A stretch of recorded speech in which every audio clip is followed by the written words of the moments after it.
Shabbat Shalom. Our scripture reading for today is 2 Thessalonians chapter 2, verses 13 through 15 and 17. Elohim has from the beginning chosen you to salvation through sanctification of the Spirit and belief of the truth, whereunto he called you by our gospel, to the obtaining of the glory of our Adonai, Yeshua the HaMashiach. Therefore, brethren, stand fast and hold the tradition which you have been taught, whether by word or our letters. Comfort your hearts and establish you in every good word and work. Shabbat Shalom, family. Our selection today, Hold On.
Hold on, just a little while.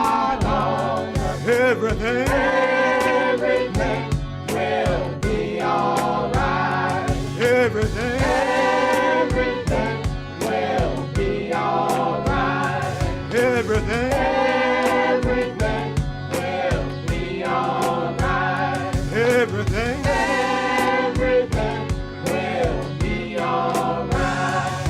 Everything. Everything will be alright.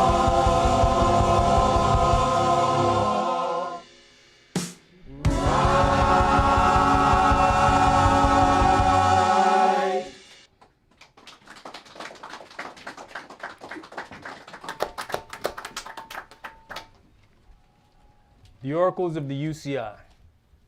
1 Peter chapter 4, verses 7 through 11. But the end of all things is at hand. Be you therefore sober and watch unto prayer. And above all things have fervent love among yourselves, for love shall cover the multitude of sins. Use hospitality one to another without grudging. As every man has received the gift, even so minister the same one to another as good stewards of the manifold grace of Elohim. If any man speak, let him speak as the oracles of Elohim. If any man minister, let him do it as of the ability which Elohim gives, that Elohim in all things may be glorified through Yahshua the Mashiach, to whom be praise and dominion forever and ever. Amen. Ephesians chapter 4, verses 29 through chapter 5 and verse 4. Let no corrupt communication proceed out of your mouth, but that which is good to the use of edifying, that it may minister grace unto the hearers. And grieve not the Holy Spirit of Elohim, whereby you're sealed until the day of redemption. Let all bitterness and wrath and anger and clamor and evil speaking be put away from you with all malice. And be you kind one to another, tender-hearted, forgiving one another, even as Elohim for Yahshua's sake has forgiven you. Be you therefore followers of Elohim, as their children, and walk in love, as the Mashiach also have loved us and has given himself for us an offering and sacrifice to Elohim for a sweet-smelling savor. But fornication, and all uncleanness, or covetousness, let it not be once named among you as becomes saints. Neither filthiness, nor foolish talking, nor jesting, which are not convenient, but rather given of thanks. Ecclesiastes chapter 5, verses 1 and 2. Keep your foot when you go to the house of Elohim, and be more ready to hear than to give the sacrifice of fools, for they consider not that they do evil. Be not rash with your mouth, and let not your heart be hasty to utter anything before Elohim, for Elohim is in heaven, and you upon earth. Therefore, let your words be few. Excuse me. Exodus chapter 23, verses 20 and 21. Behold, I send an angel before you to keep you in the way, and to bring you into the place which I have prepared. Beware of him and obey his voice. Provoke him not, for he will not pardon your transgressions, for my name is in him. Revelations chapter 3, verses 20 through 22. Behold, I stand at the door and knock. If any man hear my voice and open the door, I will come in to him and will sup with him and he with me. To him that overcomes will I grant to sit with me in my throne, even as I have also overcame and am sat down with my Father in his throne. He that has an ear, let him hear what the Spirit says unto the churches. All right, Shabbat Shalom, Shabbat Shalom. which is peace on Yahweh's holy Sabbath day. Welcome to another holy convocation that Yahweh has enjoined unto us here in Stone Mountain, Georgia. The song for this morning was extremely fitting when you consider the things that the children of Israel are going to have to go through when it talks about that time of Jacob's trouble. And we can look at some of the things that are happening around us to know that this plan of a new world, one world government type situation is being put into play right in front of us, and that's going to bring about some major changes, and it's going to be some things that we're going to have to adjust to,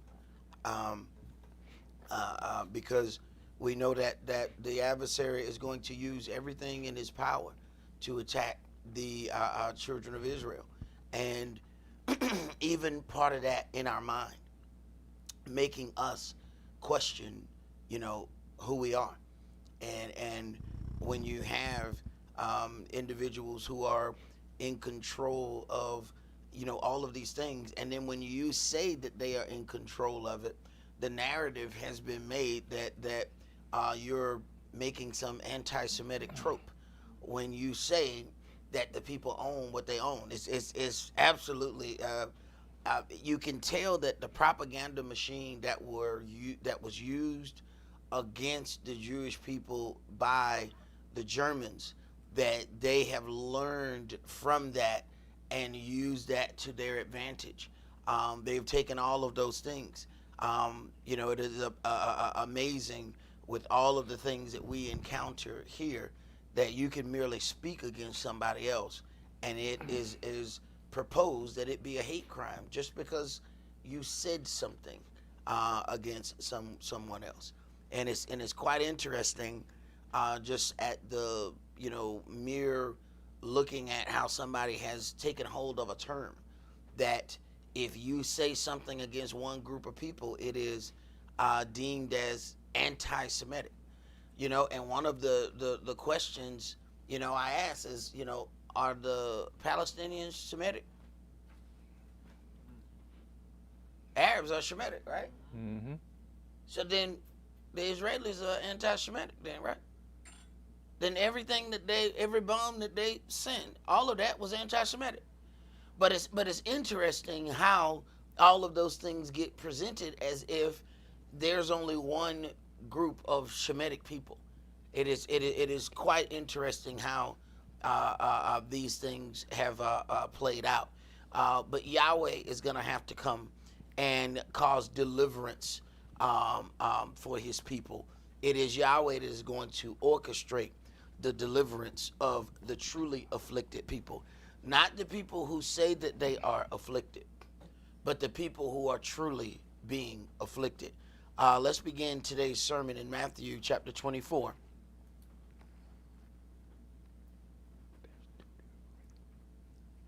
And we're going to start with verses 1 through 13.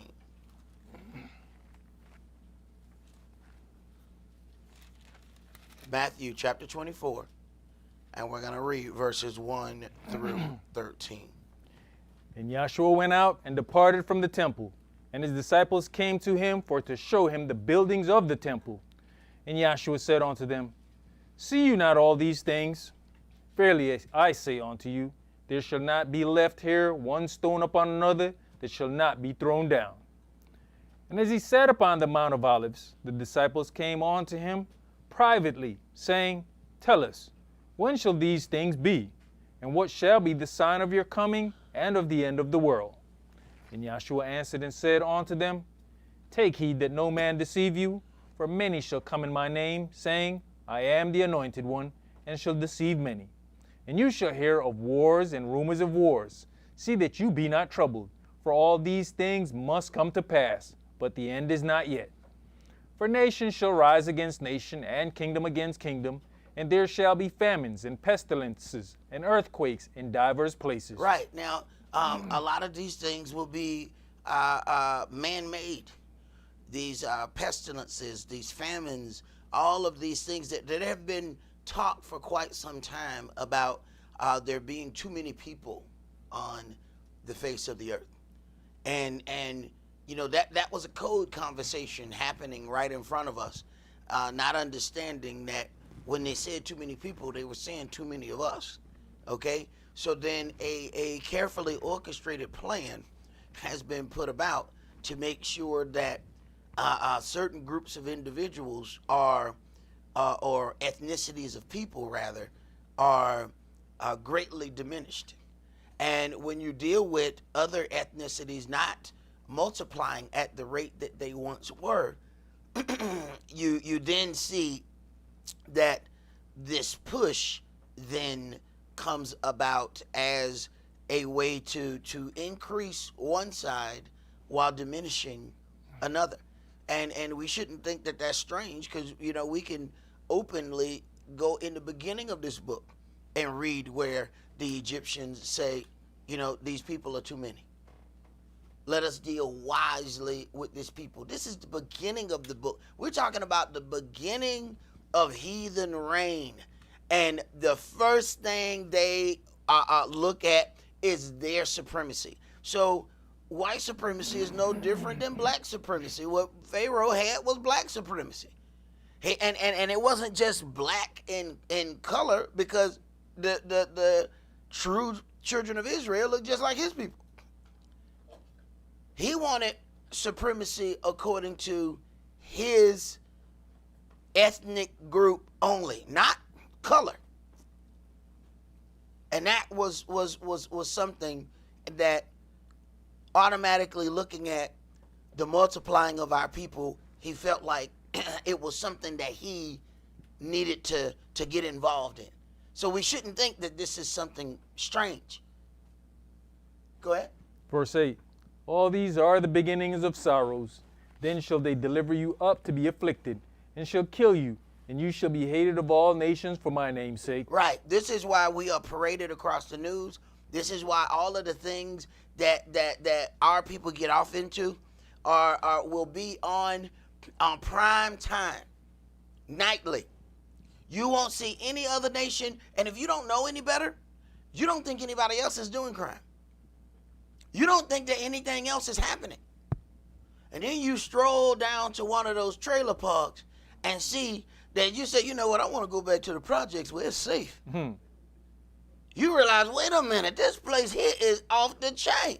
Why are none of these people on the news? And I mean, they loud, they obnoxious, just like the people, worse than the people that you see in the projects. But they don't ever end up on television. They don't end up on television arguing and fighting in the middle of the street. And you ain't even got to pull all the way in the neighborhood to see them fighting. You pull at the top of the neighborhood, and at that moment, I don't think I'm going down in there. But they're never on the news. So the news is geared towards showing all the improprieties of one group of people. You have to do something exceptionally special belonging to another group for it to be on prime time. Go ahead. And then shall many be offended, and shall betray one another, and shall hate one another. And many false prophets shall come, and many false prophets shall rise, and shall deceive many. And because lawlessness shall abound, the love of many shall wax cold. And how do you get to the point of the love of many growing cold? When you normalize certain behavior, when you normalize certain things, then it doesn't seem as if there's an issue. This is just the normal way to operate. Go ahead. But he that shall endure unto the end, the same shall be saved. Right. So then when it says you shall be delivered up, I want to go through and read a few things. Brother, could you read this on Miss Carolyn Bryant Dunham?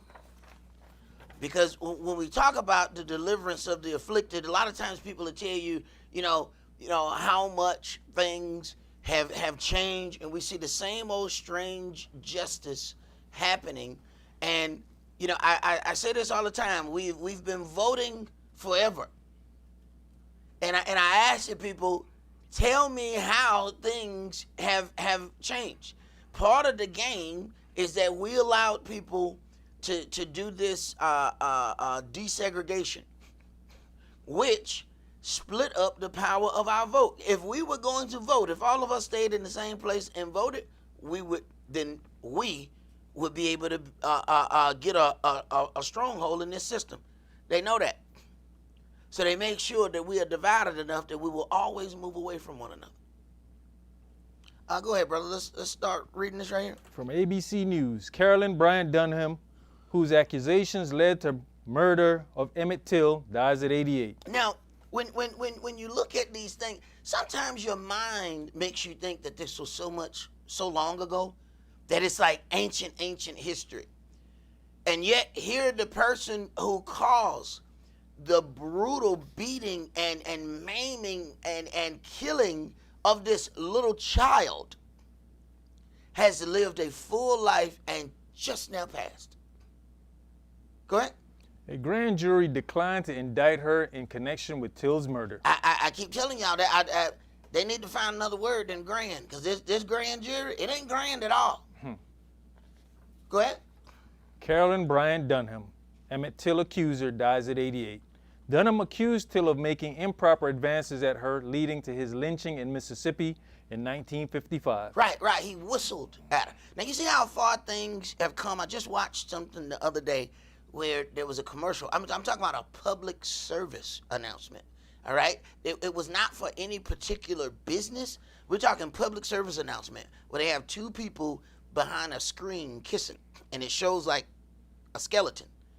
They then bring the people out from around the skeleton. There's a black woman and like a Arab Gentile looking man saying that love is love.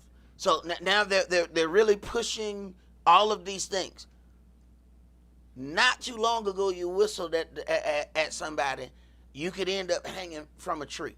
It is very interesting how, as the population divide has happened, all of a sudden there's a welcoming of other things. The same things that would have gotten you killed before. I mean, whistling is what they say he did. And that was looked at as an advance. And this is all they say. And who knows if that even happened. Go ahead. Carolyn Bryant Dunham, who accused 14-year-old Emmett Till of whistling at her and making sexual advances, leading to Till's kidnapping and lynching, has died, according to the Calacuse Parish Coroner's Office in Louisiana. She was 88 years old. In 1955, the 21-year-old Bryant Dunham accused Till, who was visiting from Chicago, of whistling at her after leaving a store in Mississippi. Till was later abducted from his great-uncle Moshe Wright's home by Bryant Dunham's husband Roy Bryant and his half-brother J.W. Milam. Now, this is also one of the things that I tell people a lot of times, you know, we like to go and visit places. You need to understand that the climate in different places are different. The same thing that you might have been able to do in Chicago, you find that when you go to the South, it gets you killed. We need to consider that everywhere we go. That just because you're able to do something in Atlanta and it's okay, you go 40 miles down the street and that same thing might get you killed. You might need to start to look around before you move around. Go ahead. Miss Carolyn Bryant sits with her husband Roy in court where Roy and his half-brother J.W. Milam are on trial for the wolf whistle kidnap murder of Emmett Lewis Till in Summer, Mississippi, September 22nd, 1955. Till's brutalized remains were found days later in the Tallahatchie River. Mammy Till Mobley's decision to have photos from her son's open casket funeral published in Jet magazine helped catalyze the civil rights movement. I remember having the Jet magazine and they republished those pictures. I saw those very pictures in Jet magazine. She didn't want, we get to a point where a lot of times when something happens, we want to hide it. This very brutality helped spearhead some other things. Go ahead. You know, I missed the part up here. It says, arrest warrant in Emmett Till's case found in Mississippi court basement after 67 years. Right. Oh, no, it's further on down. Okay. It's further on down. You know, but they knew these people would get, when it says, you shall be delivered up to be afflicted, they know what's going on. Go ahead. Roy Bryant and Milam were charged with Till's murder. The two men were acquitted by an all-white jury and later confessed to the killing in a paid magazine interview. So, because it's double jeopardy, after you've tried somebody and that person is found not guilty, you can't try them again. So, they can then admit that they did it and get paid for talking about how they murdered this child.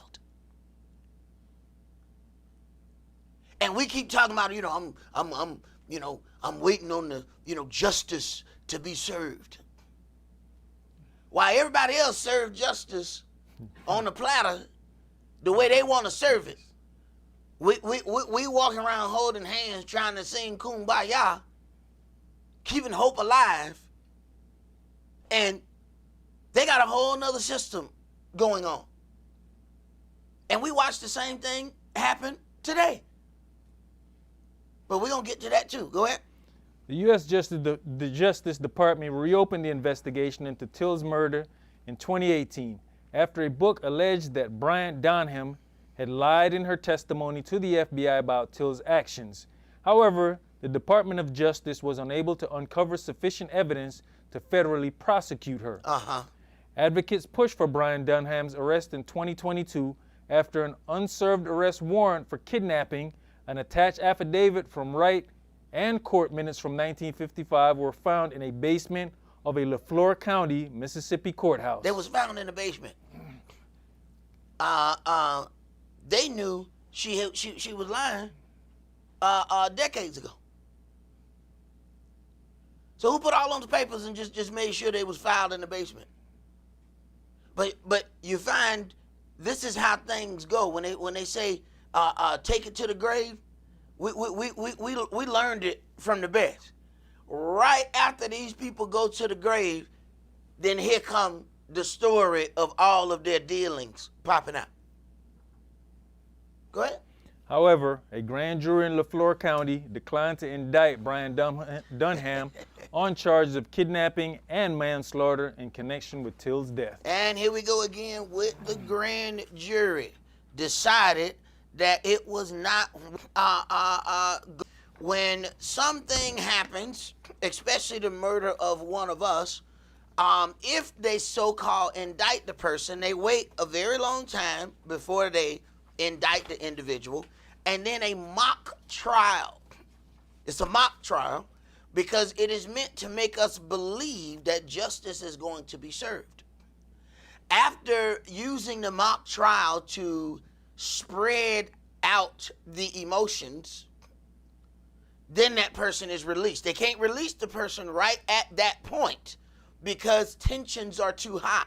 So the mock trial is used to spread out this thing, so by then we would have calmed down before they go ahead and free this individual for their dealings. Go ahead. A white former Nashville police officer will plead guilty to voluntary manslaughter Friday, just ahead of his first-degree murder trial, 3 years after he fatally shot an armed black man from behind during a foot chase, his lawyer confirmed Thursday. Now, you see the way this game is played. Why is it 3 years later? You see, you stretch it out so that there are not tensions happening at that particular point. Those people have calmed down. This is a game that has been played on us, and it's the same play. And why change the play if the play worked? Go ahead.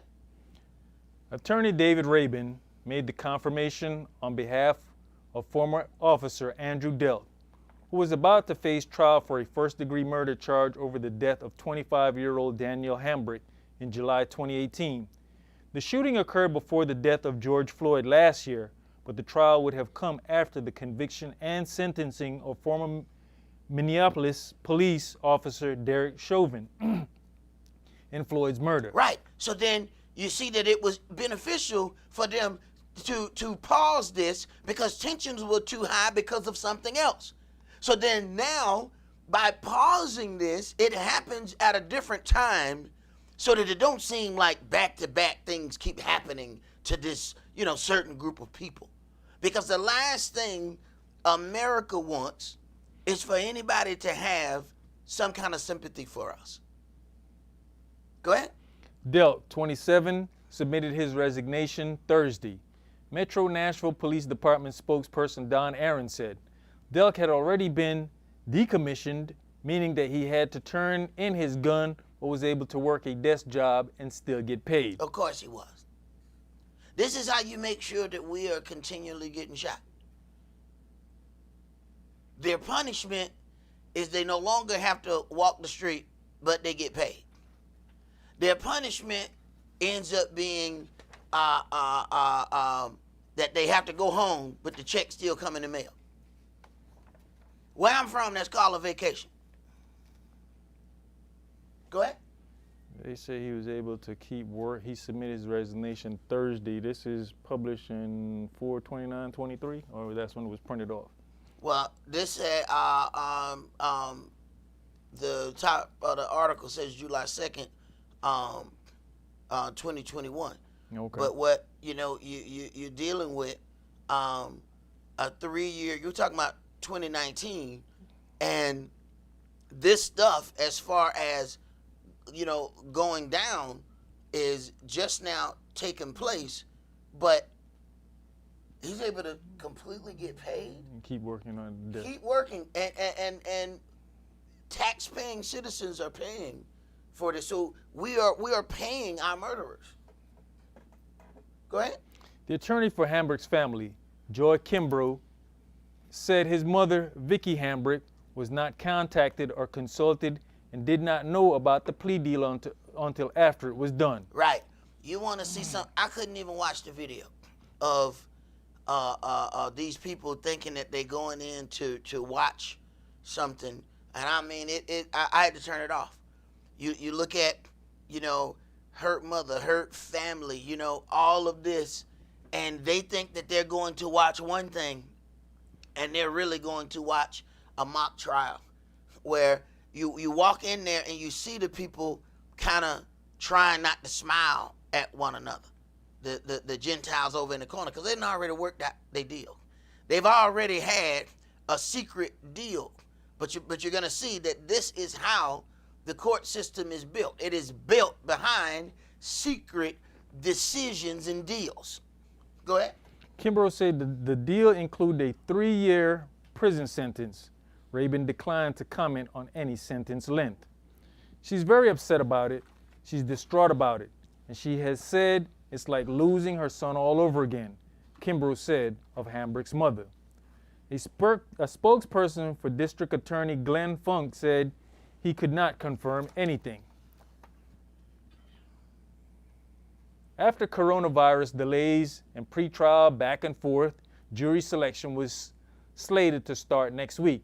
The trial was going to center on a handgun Hambrick was holding that Delk claims was pointed at him for a moment, which prosecutors dispute and video footage doesn't show. Prosecutors focused on surveillance footage that captured the shooting, in which Delk stops chasing and shoots the fleeing man. Defense attorneys contend that there was a 36-foot blind spot and plenty could have happened in that stretch. There were dozens of cameras, and defense attorneys say it's possible that more footage was caught of that blind spot but wasn't reviewed by investigators before it was automatically overwritten on the system. Now, I recently watched, I wasn't even watching. I just walked in the room where it was playing. There's a show where Tay Diggs is playing a police officer. It was this exact scenario. How interesting is that? Where he's so-called chasing an individual, the individual gun falls out during running. They made it to where the person turned around and Tay Diggs, as the officer, thought that he still had the gun and shot him. So they made it look like it was going to be against the police officer, and then at the end, somebody finds this gun that was dropped, and then, the police officer becomes the hero again. Never still say that there was a gun pointed, just that he had one. So it brings about a question to me with all of this free carry. Mm-hmm. If all they have to say is that you had a gun, then having a gun then can be misconstrued as, hey, he pointed it at me. He just had it. He didn't point anything at you. So you have to wonder, are we about to be set up here? Mm-hmm. You have to wonder, are we being set up?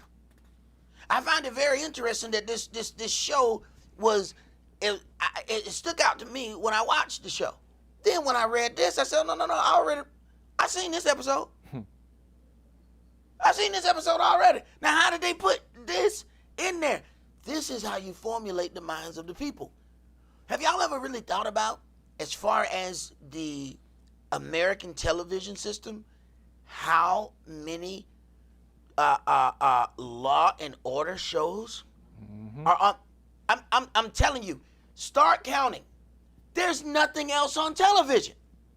It's all about arrest and making themselves look like the good guys, and it's constantly about catching the bad guy, doing all of it. There are so many police shows, and then after we got so many police shows, then they start giving us lawyer shows, which is still the criminal justice system. They're just showing us the other side of the criminal justice system. Go ahead. You know, from the moment they said that open carry was legal in Georgia, I looked at it and said, nah, that's a setup. Yeah. Because we're the ones that's going to go out open carry. They going to shoot us, and they going to say what? I feared for my life.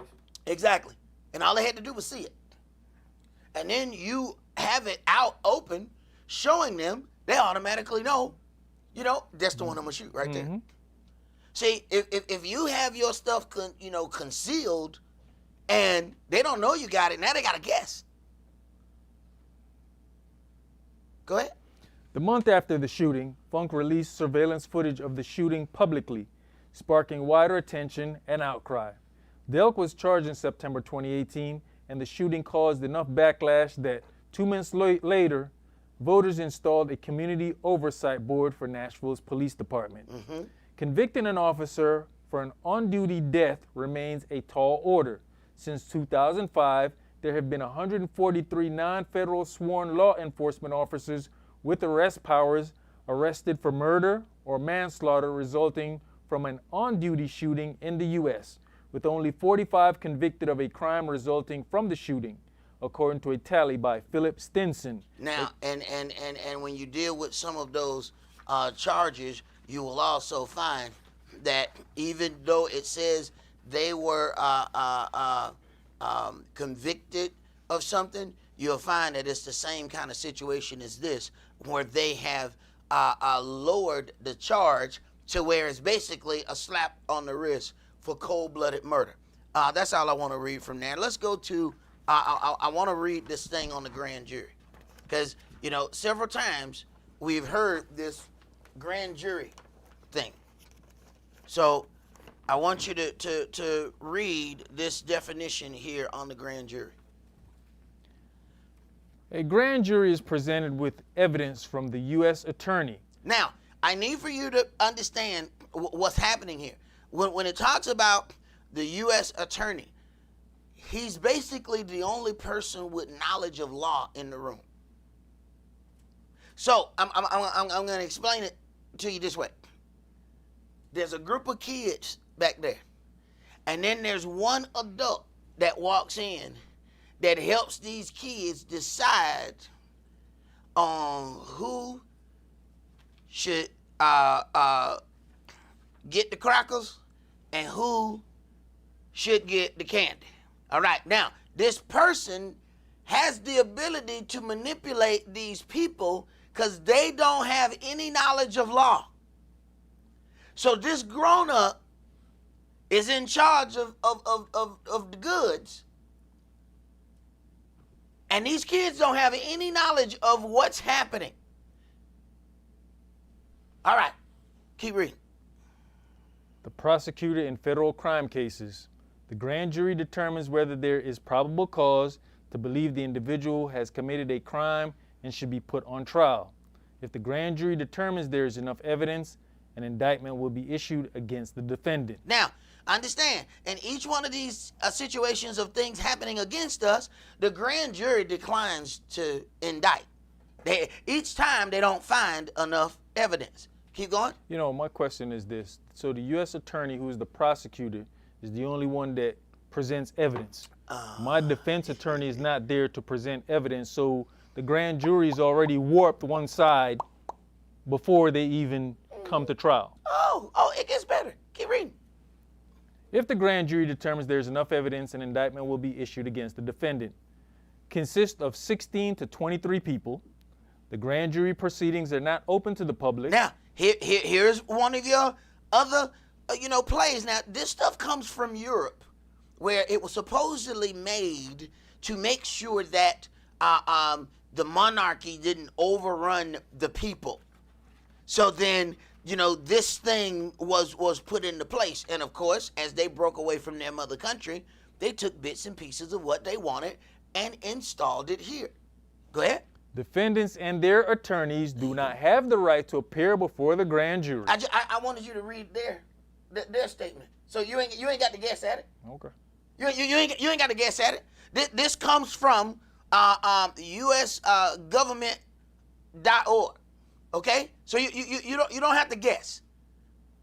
There will be no representation for the accused at the grand jury. Go ahead. I want to go. So we're gonna pause because I want you to read John 16 and verse 2. They shall put you out of the synagogue. Uh-huh. Yea, the time comes that whosoever kills you will think that he does Elohim service. All right. So then you consider that, and what this means when we're looking at this thing, that they're believe as they go with what the attorney is putting forward to them. Understand, these are regular people, but I'm gonna let their thing tell you. Let's go to the next graphic. Differences between a grand jury and a trial jury. Now, this also comes from a legal website. Go ahead.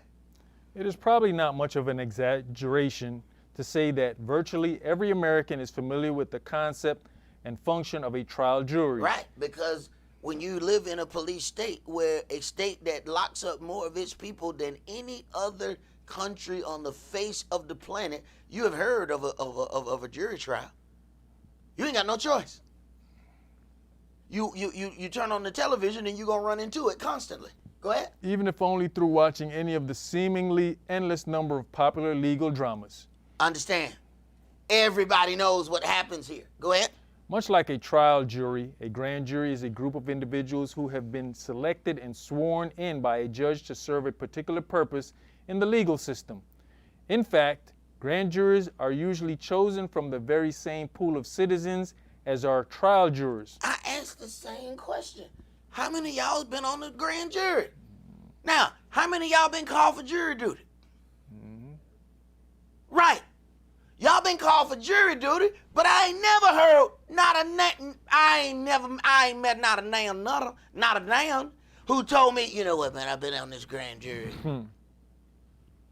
I never even heard anybody to say, you know, back in the past they was a part of a grand jury. So then they will pick us to be one or two in a trial jury. Why? Because you can see those. And you know, when it comes down to certain situations, and they need to have some black people so that it can say, judged by a group of your peers. And we know what happened. They get the whitest black people that they can possibly find. Y'all know this. Y'all understand how this works, okay? And it ain't white on the outside, it's white on the inside. They're asking you as many questions as humanly possible to see if they're looking for a Clarence Thomas, all right?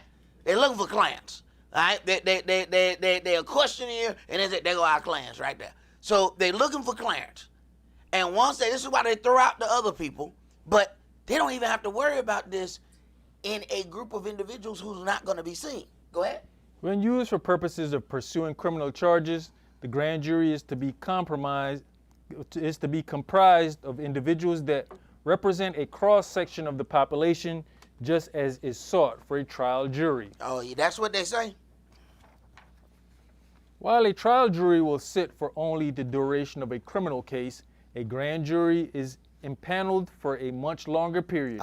A federal grand jury can sit for anywhere from 18 to 36 months. Okay, so I need you to understand something. This is a group of people who may work at UPS. And between 18 to 36 months, they get together in a private room and decide who gonna get charged. Right. Go ahead.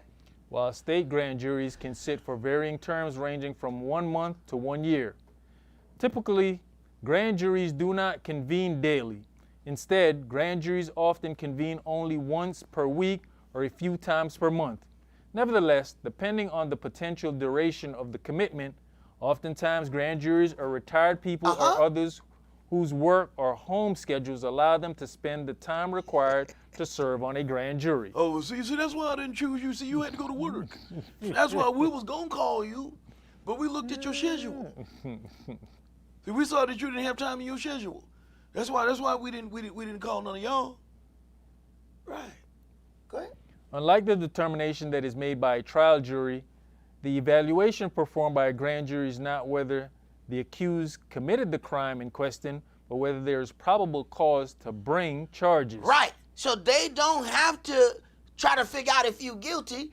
They just decide that you should be brought up on charges. It's a probable cause. Now, in all these other things, they can't find probable cause when it's against us. But somehow when we are the perpetrators, probable cause always seems to be found. Go ahead. Additionally, unlike in a criminal trial on the merits, a prosecution is not required to prove the case beyond a reasonable doubt, but typically must convince the grand jury only that a trial on the merits of the charges alleged is reasonable, although some jurisdictions require that the prosecution prove probable cause by preponderance of the evidence. All right. I read one part where there was a lawyer that said the prosecuting attorney can get the grand jury to indict a ham sandwich. What? He the only one that know what's going on. If he has to explain to them everything that's going on, in most of the grand juries, anybody that the district attorney bring to it, it's a 95% thing. Everything they put on the table gets indicted. In other words, they are completely manipulating the system. Let's go to the next graphic. Secrecy of the grand jury. Perhaps the single element most responsible for the mystery surrounding grand juries is its defining characteristic, secrecy. So, if we have been inundated with police shows, we have been inundated with legal dramas. How is it that we have not been inundated with the knowledge of a grand jury? So even the drama shows understand that we as a people are not supposed to talk about the grand jury. Go ahead. While detractors may decree that the grand jury's secrecy is fertile ground for impropriety, advocates of grand jury system may point to its secrecy as being a critical factor in its utility. The California Supreme Court has articulated many of the reasons that the grand jury system functions secretly to prevent the escape of those whose indictment may be contemplated. Go ahead. To ensure the utmost freedom to the grand jury in its deliberations and to prevent persons subject to indictment or their friends from importuning the grand jurors. So then they are protected as they decide other people's future. Go ahead. To prevent subordination of perjury or tampering with the witness who may testify before the grand jury and later appear at the trial of those indicted by it. To encourage free and untrammably disclosures by persons who have information with respect to the commission of crime, To protect the innocent accused who is exonerated from disclosure of the fact that he has been under investigation and from the expense of standing trial where there was probably no guilt. All right, so this is some of the reasons why they say that it is secret. Let's go to Acts chapter 25.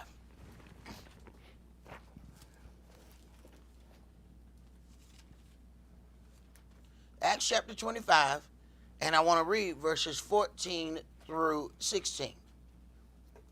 So before you ever get to a jury, there was a secret jury that was put together to decide that you were supposed to be charged.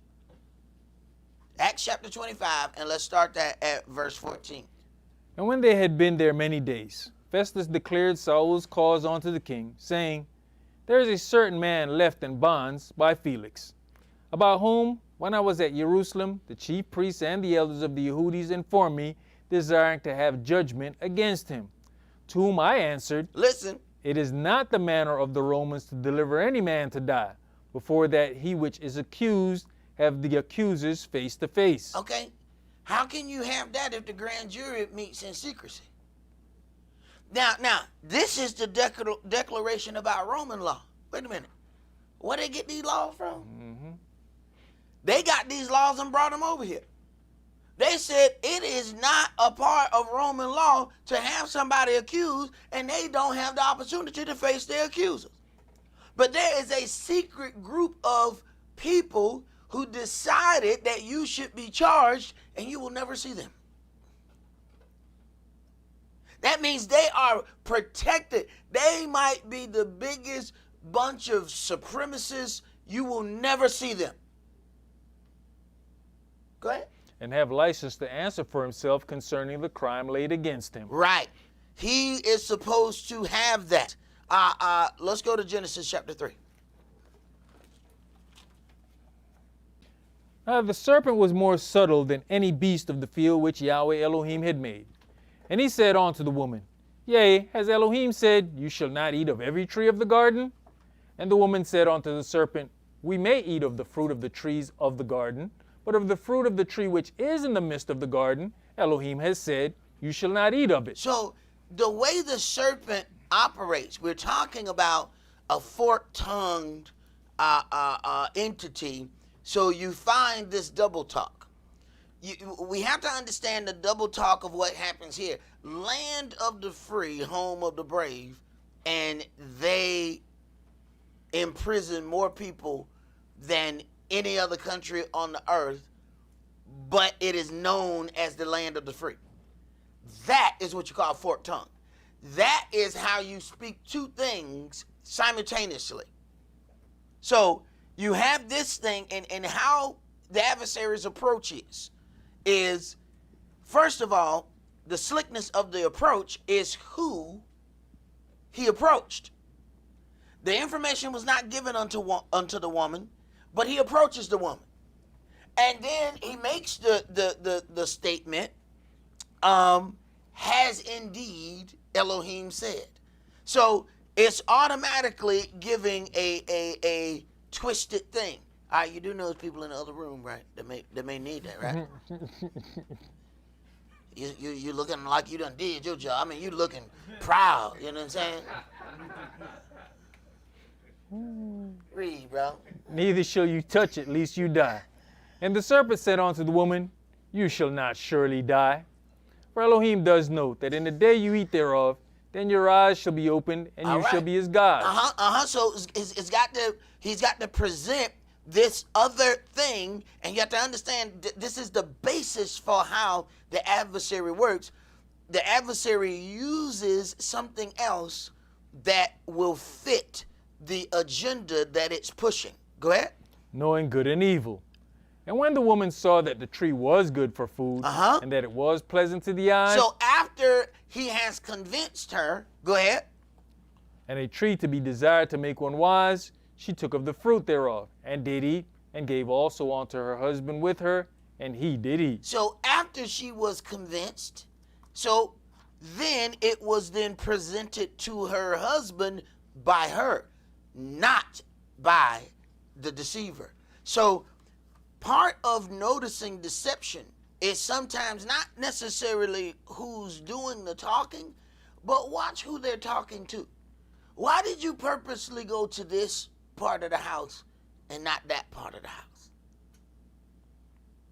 So there's some things there in deception that if you pay attention, you will be able to see some things. Now let me see if this even is in this book. It's not. So I'm gonna have to get you to read that from here. You got yours.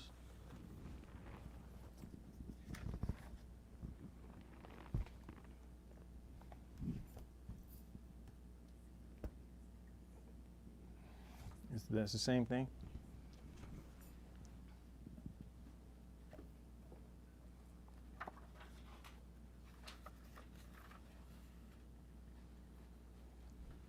Ecclesiasticus, she said, is the same thing. All right, so we're going to Sirach 13. And they said in that book is Ecclesiasticus. And we're going to read verses 1 through 26.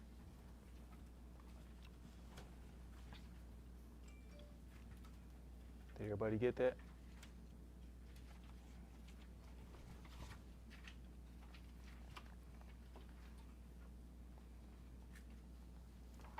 So in that red book, it should be starting on Page 77. 70. Is that 77? Yeah. All right.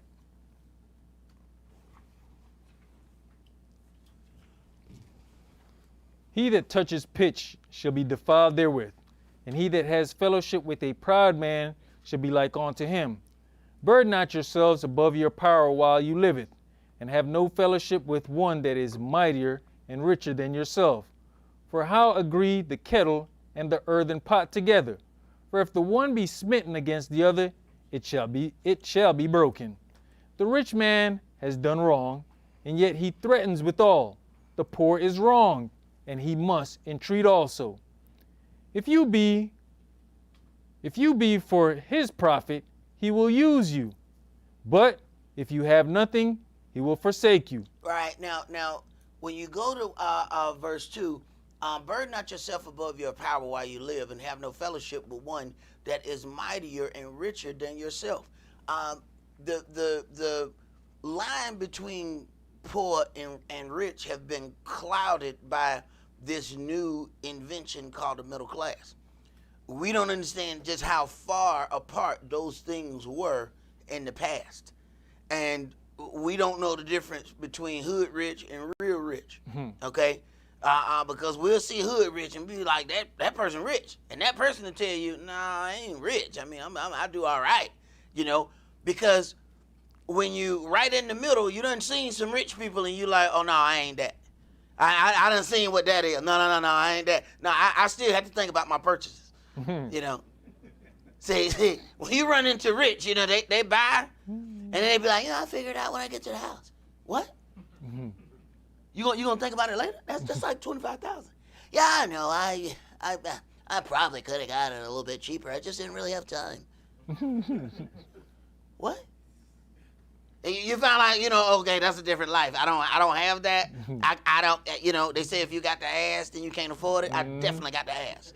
I definitely got the ass. Matter of fact, when it's a certain level, I got the ass and shop around. I tell you what, I come back next week. Let me see. I need to see if my rich uncle gonna come out the poorhouse and see if I can get a loan for this right here. But when you're dealing with that whole other level, you find out that they operate a different way, and the majority of their income is made by using poor people. Go ahead. If you have anything, he will live with you. Yea, he will make you bear, and will not be sorry for it. If you have anything, he will live with you. Yea, he will make you bear and will not be sorry for it. And because we have been raised up in the daughter of Babylon, we've picked up some of these deceptive ways. Go ahead. If he have need of you, he will deceive you and smile upon you. And put you in hope. He will speak you fair and say, what wanteth you? Right. All you have to do is see when somebody asking you for something, oh, you they man $50,000. Until, of course, they get it. Go ahead. And he will shame you by his meats until he have drawn you dry twice or three times. And at the last, he will laugh you to scorn. Afterward, when he sees you, he will forsake you and shake his head at you. Beware that you be not deceived and be brought down in your jollity. If you be invited to a mighty man, withdraw yourself, and so much the more will he invite you. Press you not upon him, lest you be put back. Stand not far off, lest you be forgotten. Affect not to be made equal unto him in talk, and believe not his many words. For with much communication will he tempt you, and smiling upon you will get out your secrets. But cruelly he will lay up your words and will not spare to do you hurt and to put you in prison. Observe and take good heed, for you walketh in peril of your overthrowing. When you heareth these things, awake in your sleep. You know, we have this thing where we believe if we are nice enough to our oppressors, then they will feel a certain way and stop oppressing us. And nobody else on the planet operates that way. Go ahead. Love the Adonai all your life and call upon him for your salvation. Every beast loves his like, and every man loves his neighbor. All flesh concerteth according to kind, and a man will cleave to his like. A man will cleave to his like. He will cleave to the things that are alike him. And the first thing that we want to do is to try to be a part of some of those things, you know, because we may be in that income bracket. But as soon as something happens, they let you know, you're not really like us. Go ahead. You know, brother, I've said it before. A lion and a tiger are considered big cats, right? But you never see tigers and lions running together. But they cats. No. What fellowship has the wolf with the lamb? So the sinner with the godly. What agreement is there between the hyena and a dog? Wait a minute, they the same kind of? Canines. You know what I'm saying? You ain't never just look down the street and see the hyena and a German shepherd walking out. What you doing today, dog? Oh, no, dog. What you doing? They don't hang out. They realize, no, man, we not alike. You know, you operate a different way, man. Me and you, we can't hang out together. You laugh too much, maybe. You know? You know, every time I turn around, man, you got like 30 buddies over here, bro. You know, why you, it's like a gang of y'all. Always laughing. You know, right. What it say? Smiling in your face? Hey, the hyena laughing the whole time. He is planning on killing you. But he grinning at you. We'll be in the midst of those situations and try to make ourselves fit in. Go ahead. And what peace between the rich and the poor?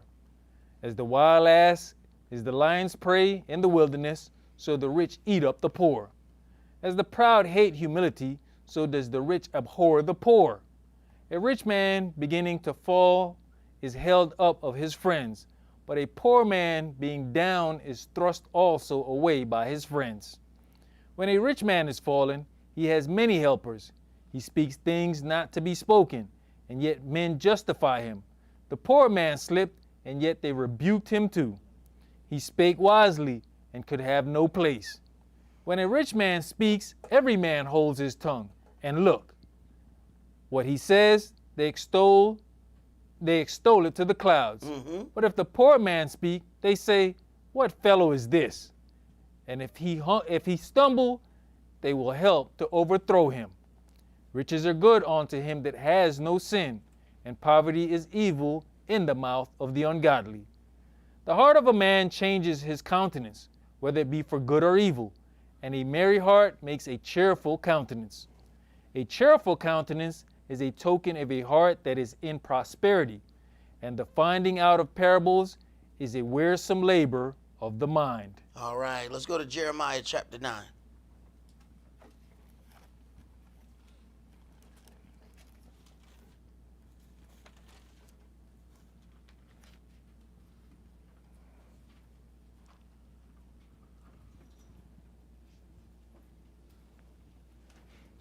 Jeremiah chapter 9, and we're going to start that at verse 1. Oh, that my head were waters, and mine eyes a fountain of tears, that I might weep day and night for the slain of the daughter of my people. Oh, that I had in the wilderness a lodging place of wayfaring men, that I might leave my people and go from them, for they be all adulterers, an assembly of treacherous men. Right. After we have decided to integrate and go into other areas, we began to learn other things and start operating in a way that we didn't operate in before. And then once we got those ways, we didn't outdo the people who we got it from. Go ahead. And they bend their tongues like the bow for lies. But they are not valiant for the truth upon the earth, for they proceed from evil to evil, and they know not me, says Yahweh. Take you heed every one of his neighbor, and trust you not in any brother, for every brother will utterly supplant, and every neighbor will walk with slanders. And they will deceive every one his neighbor, and will not speak the truth. They have taught their tongue to speak lies. They have taught their tongue to speak lies. Check that out. See, when you get into the wrong environment, there's certain things that are not of us. So then we go about to try to conform ourselves to do things like the surrounding that we're in. Yahweh gave us a law and says, you shall not mar the corners of your beard. We cut our beard off, we start getting bumps and itching all over the place, right? So what we do, teach our skin, I need you to behave. In other words, what you're really trying to tell you, you know what, help me do wrong. So now you gotta train your skin to tell a lie. Yahweh said you ain't supposed to be cutting it. You cut it, your skin revolts against you. So then we start finding is, oh no, if you put the hot towel on it, it'll soften it up and it won't curl up. Okay, now if you shave it, no, don't shave under. Shave on the top, with the razor, go on the bottom with the electric clippers. So what we do, we taught our face to lie. We look at this and say, they taught their tongue to lie. No, we do it all the time. We teach our face to lie, we teach our body to lie, we teach everything to lie. So that we may be able to fit in a place where we're not supposed to be fitting in. Then somebody, invented that magic shave, which was just scare the hell out of all your hair follicles everywhere. You might not be able to grow no hair for another year. You use this stuff, but it'll pull it right off. So we find a way to do the things that we're not supposed to be doing. And Yahweh, it's like your body should have revolted against you. But you taught your face to tell lies. Go ahead. And weary themselves to commit lawlessness. Thine habitation is in the midst of deceit. Through deceit they refuse to know me, says Yahweh. Therefore, thus says Yahweh of hosts, behold, I'll melt them and try them, for how shall I do for the daughter of my people? Their tongue is as an arrow shot out. It speaks deceit. One speaks peaceably to his neighbor with his mouth, but in heart he layeth his weight. Shall I not visit them for these things, says Yahweh? Shall not my soul be avenged on such a nation as this? For the mountains will I take up a weeping and wailing, and for the habitations of the wilderness a lamentation, because they're burnt up, so that none can pass through them. Neither can men hear the voice of the cattle. Both the fowl of the heavens and the beasts are fled, they are gone. And I'll make Jerusalem heaps and a den of dragons, and I'll make the cities of Yehudah desolate without an inhabitant. Who is the wise man that may understand this? And who is he to whom the mouth of Yahweh hath spoken, that he may declare it? For what the land perishes and is burnt up like a wilderness that none pass through. And Yahweh said, because they have forsaken my law which I set before them, I have not have not obeyed my voice, neither walked therein, but have walked after the imagination of their own heart, and after Baalim, which their fathers taught them. When you walk after the imagination of your own heart, you get to decide what's good and evil based on how you feel about it. Then what we think, feel, and believe then takes precedent over anything that may be written. Go ahead.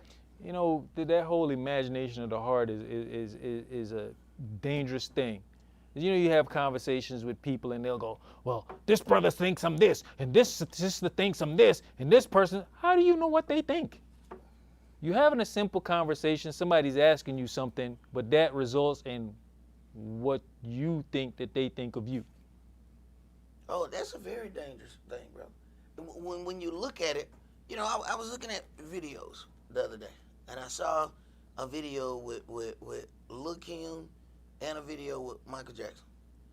Both of them were good-looking people. Mm-hmm. But it didn't matter what I thought.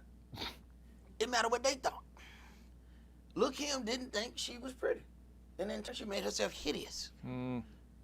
Michael Jackson was one handsome dude. I'm talking afro and big nose and all, you know. He didn't think that. In turn, he became hideous. He thought he was making himself better. In his mind, he didn't think he was handsome. I thought that was one cool looking dude. I used to love looking at the Off the Wall album cover with the glowing socks. But he didn't think he was handsome.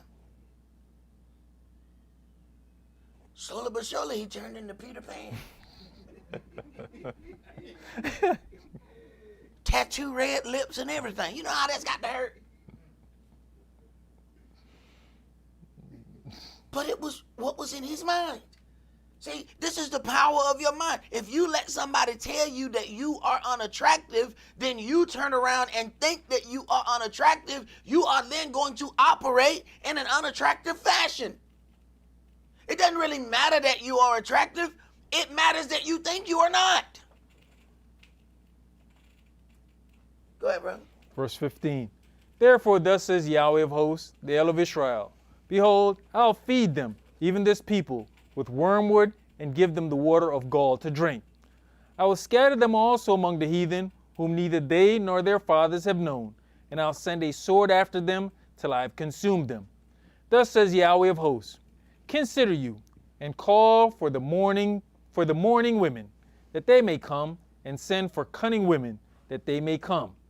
And let them make haste, and take up a wailing for us, that our eyes may run down with tears, and our eyelids gush out with waters.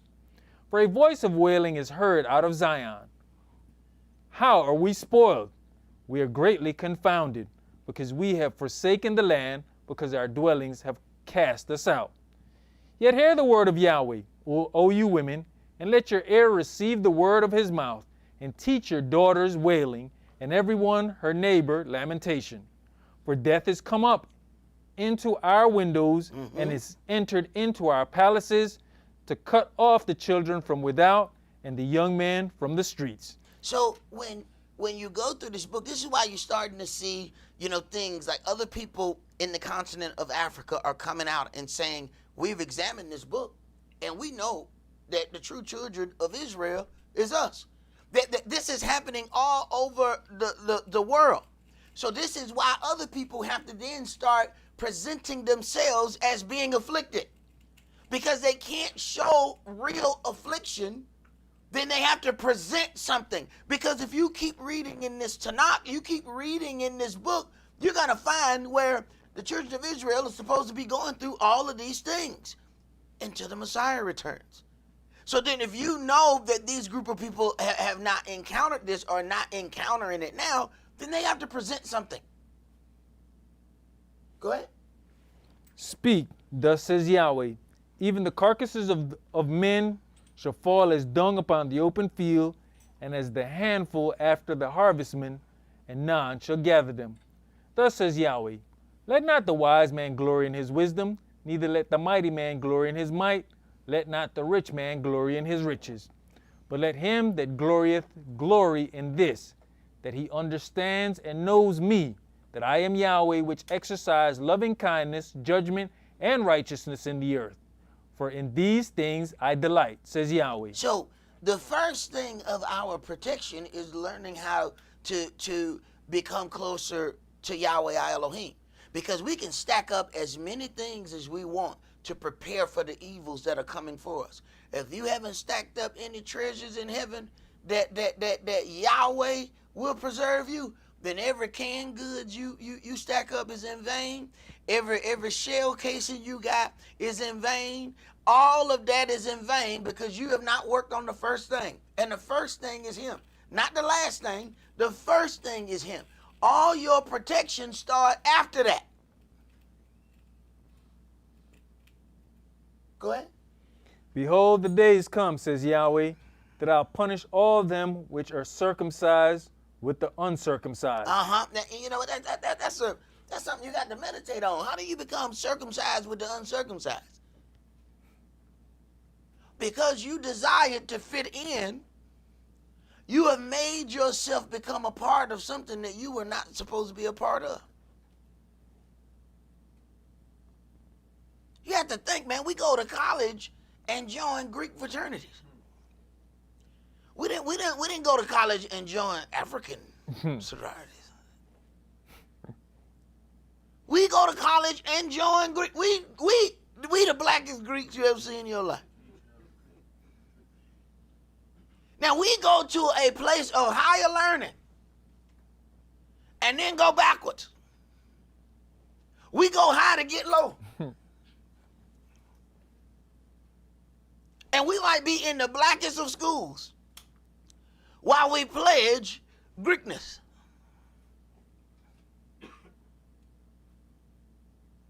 But this is what everybody else doing. We get, inundated with all of these things, and because we are in that environment, we don't understand the power of being in an environment. So we say, I want to send, my kids out to learn the world. Right? Okay. All right. Understand. In every environment that you put them in, they are pulling away something that you don't see just yet. Oh, I want them to go over here and do this. All right. They pulling something out of that environment. You may not see it till 10 years later. And then you wonder, why in the hell they doing this? Remember when you thought it was feng shui to put them over here in this environment? Guess where they got that from? Remember when you thought this was cool? This is where they got that from. And then they don't just bring it and keep it to themselves. They bring that, and then they infect your children. Now, you keep your kids from doing all that, but then they bring all the stuff that they done got from every other place and then bring it over your house. Hey, look, we learned mouse eating over here at this place. What? Then you come to your house and be like, what the hell, these rats is down here? You didn't let your kid go and do that. Oh, but their friend went to Rat Eatonville and brought some rats back to your house. Right. Go ahead. Egypt and Yehudah and Edom and the children of Ammon and Moab and all that are in the utmost corners that dwell in the wilderness. For all these nations are uncircumcised, and all the house of Israel are uncircumcised in the heart. Right. So then we see the things, and then we join onto the things knowing that it's not ours. Let's go back to Matthew chapter 24.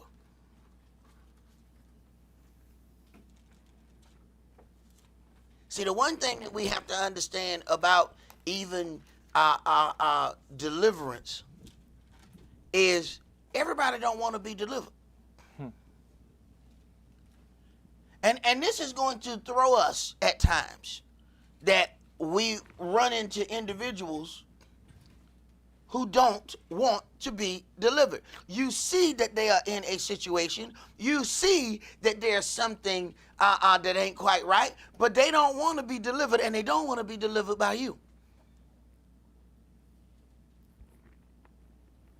Matthew chapter 24, let's start reading at verse 15. We're going to read verses 15 through 24. When you therefore shall see the abomination of desolation, spoken of by Daniel the prophet, stand in the holy place. Whoso reads, let him understand. Then let them which be in Judea flee into the mountains. Let him which is on the housetop not come down to take anything out of his house. Neither let him which is in the field return back to take his clothes. And woe unto them that are with child, and to them that give suck in those days. But pray you that your flight be not in the winter, neither on the Sabbath day. For then shall be great tribulation, such as was not since the beginning of the world to this time, no, nor ever shall be. And except those days should be shortened, there should no flesh be saved, but for the elect's sake, those days shall be shortened. For the elect's sake, things are going to be so confusing that even the elect might get confused and might be deceived. That's strong delusion. So if the elect can almost be deceived, what happened for those who have no covering?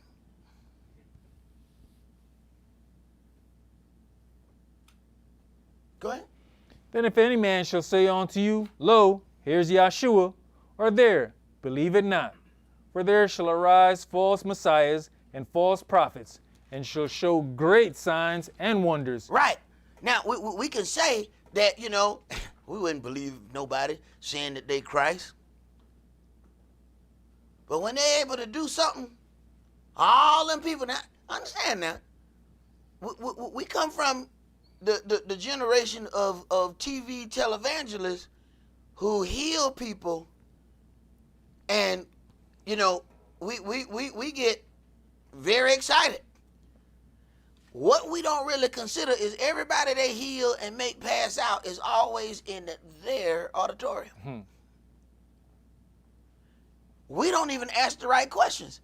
The Messiah didn't stand in one place and do all his miracles. He didn't say, you know what?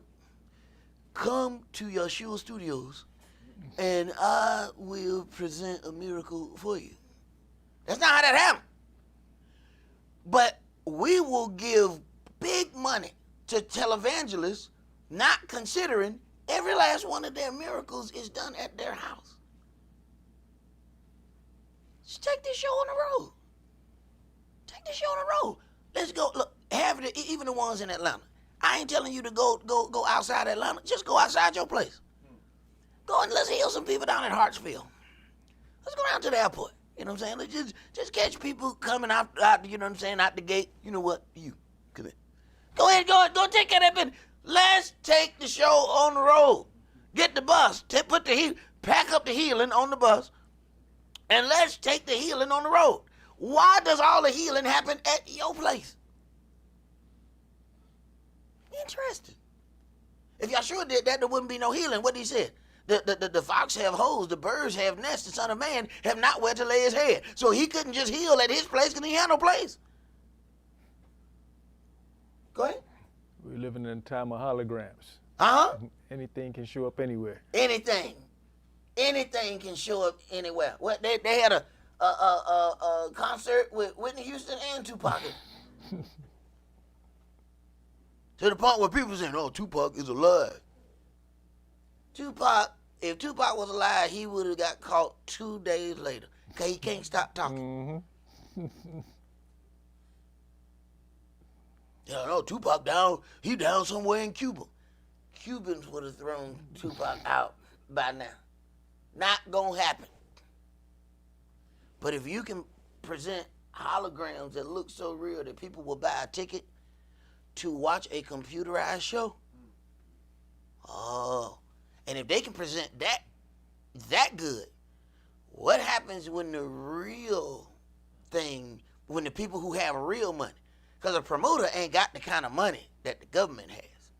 So if they got a little hologram machine that can make you feel like Tupac and Whitney Houston is there, what you think the billionaires have? Go ahead. Insomuch that, if it were possible, they shall deceive the very elect. If it were possible, they shall deceive the very elect. But it should not be possible that the very elect should be deceived. Go ahead. That was it, verse 24. That was it. I want to go, when you think about this whole thing about dealing in these false prophets and prophecies, and we sometimes don't consider how easily we can be a part of those things. I want to go into a thing that I called a tale of two prophecies, and it's really more than two. It was several, but all of those ones were the same, and then there was a difference. The time of confusion is the time where Yahweh observes the hearts of men. When pressure is on a man and his way is clouded before him, he is in the midst of a heart exam from the creator of hearts himself.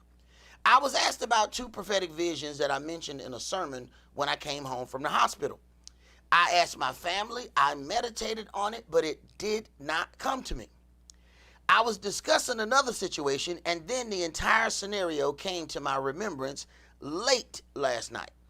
Those prophetic visions were from 2 separate groups, I will say, all right? One prophesied a number of things, including my death. About 7 weeks later, I was in the hospital fighting for my life. This is where Yahweh resides, because in this development, the hearts of other men were tested. Not mine, because I was unconscious and had no idea of what was taking place. So in the midst of this happening, several other people prophesied that I would be coming home. At that point, my situation was at its bleakest. So it was nothing giving heed to the possibility that the second prophetic vision might come true. So in the tale of the 2 prophecies, one seems more plausible because of the current circumstances. The other prophecy had no indication that it might be true, and it requires faith of the hearers of it to bring life to it. This is where Yahweh tests the hearts of men. We also have to understand that there are some tests that you were designed to fail. The failure of this test caused you to judge yourself and get your hand back on the plow and work relentlessly for the kingdom. We see this in the failure of Peter. We also believe that we could never be in a situation where we would walk in a lie and be deceived by an evil spirit. We must remember that King David was led by an evil spirit to number the children of Israel. The evil spirit was with King David for 9 months and 20 days. 9 months and 20. We find it hard to believe that we could entertain an evil spirit for just one day. Yet we go in this book and find a loved man of Yahweh, and he entertained a demonic spirit and operated in a demonic way for 9 months and 20 days. But it's things like this that shows you the difference between brothers and sisters and those cousins. See, brothers and sisters are family. Brothers and sisters may fight. They may go through their things, but brothers and sisters will come back together again as family. Cousins are just what they are. Cousins not really family. You know, when my elder used to say that to me, I didn't understand. He said, you know, legally understand something. You can marry a cousin. Can't marry a brother or sister. That's family. But then you have to understand there's a spiritual aspect of that and there's a natural aspect of that. You have spiritual brothers that will be more of a brother than any natural brother you have ever had in your life. Are we able to deal with those things? So a lot of times when we look at these things about there shall come false prophets, all you got to do is entertain a bad spirit, and you could be one of those false prophets. But Yahweh's will, you come out of that. See, you got to understand, some people go through those things and never make it out. Anything you go through that you make it out, that is then a true blessing unto you.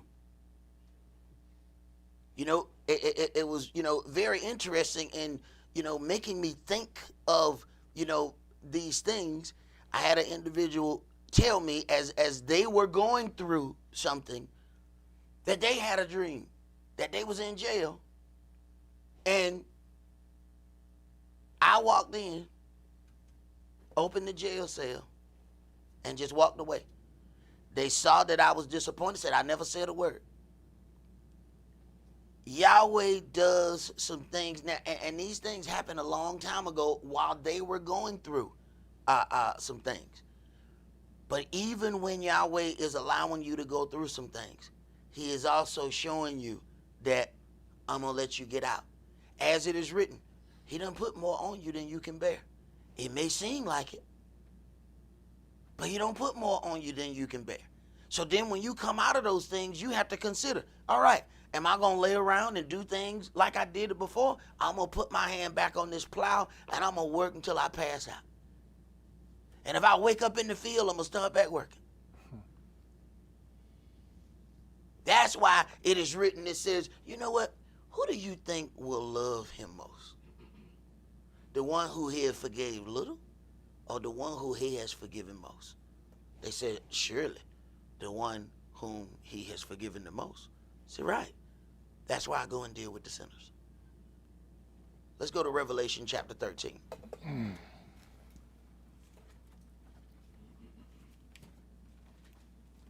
See, Yahweh doesn't require that we be perfect. What he requires is that when we fall, that we get back up. And if you can't get back up on your own, have enough humbleness in yourself to ask for help getting back up. You don't try to deceive your brother to help you. You don't try to be slick to get help. You humble yourself and ask, I have fallen. Can you please help me get back up? But you know, at some point, that help is supposed to stop. They're not supposed to just keep helping you get back up over and over and over again. Then what we have to do is examine in the way you're walking. Because we got to figure out why you keep being on the ground. Revelation chapter 13, and we're going to read verses 11 through 17. And I beheld another beast coming up out of the earth, and he had 2 horns like a lamb, and he spake as a dragon. And he exercises all the power of the first beast before him, and causes the earth and them which dwell therein to worship the first beast, whose deadly wound was healed. Now, if they get to the point of operating electronic money, now some of us think this is feng shui, this is cool. There are people that are readily going and getting, chips put in their hand. I have a problem with the whole tap and pay thing. I don't like tap and pay because I don't want you tapping when I don't know that you tapping, and then I'm paying when I don't know that I was paying. And you just bump up into my pocket, and I realize I just bought you a sweatshirt. Mm-hmm. But I don't realize until I get home, who the hell got this sweatshirt? Oh, you bought that in the store. No, I didn't. Mm-hmm. You remember that dude bumped into you? And they openly showed the card where the people just, that's all they do. They tap. And people are like, oh my God, that is so convenient. Nah, I want less convenience. I need to be there for a minute. Let me see something. We need to exchange something. I need to look in your eyes. You know what I'm saying? We need to have a moment. Me and you need to have a moment. And to put the receipt in my hand. You know what I'm saying? Card, we need to do this. Looking at you, I'm remember this face. No, you tap and move. No. Then you get accustomed to encounters without interaction. And now you got chunks of money missing out of your account. There are people that are doing this and think that this is fun. They think this is cute. I never thought that this was a good thing. And now you're going to get to the point of embedding something on purpose. And if we are suffering now with cash, what do you think the powers that be are going to try to do to us if they can secretly control our money? We already see what the grand jury who convened secretly has done to us. What do you think the grand money jury will do to us secretly? Go ahead. I just saw a video where a lady was in the grocery store, bought an item, and took the cash out to pay the cashier. The cashier goes, oh, you already paid for it. She said, what? Yeah, your card just was accepted. What you mean? Her card in her bag, close enough to the scanner just reached out and boop. And what happens if I just go up to the register? I'm like, you know what, ma'am, I didn't want this. Ding, ding, ding. What was that? What was that? What was that? Excuse me, ma'am, what was the ding, ding, ding? Ma'am, no, we got to talk about what was that? Look, pull that out of her bucket. What was that? You just paid for that because you got too close to the register trying to put something on the register, And they figured, oh, if you this close, you must be the purchaser. There's something seriously wrong with that. Go ahead. Verse 13. And he does great wonders, so that he makes fire come down from heaven on the earth in the sight of men. And there's some people you're not going to be able to convince them that that's not God in the flesh. And understand, we read during the book of Job where the adversary, the devil, made fire shoot out of heaven. But see, people are going to forget all about that when this thing is presented again. Because they don't believe that the adversary, the devil, has that kind of power. Go ahead. And deceive them that dwell on the earth by the means of those miracles which he had power to do in the sight of the beast, saying to them that dwell on the earth, that they should make an image to the beast, which had the wound by a sword, and did live. And he had power to give life unto the image of the beast, that the image of the beast should both speak, and cause that as many as would not worship the image of the beast should be killed. And he caused all, both small and great, rich and poor, free and bond, to receive a mark in their right hand or in their foreheads. This is what my elder would always say, this is when we got to be up out of here. That we're going to be forced and pushed. Go ahead. And that no man might buy or sell, save he that had the mark, or the name of the beast, or the number of his name. You want to finish that? All right. Now, let's go to Matthew chapter 22.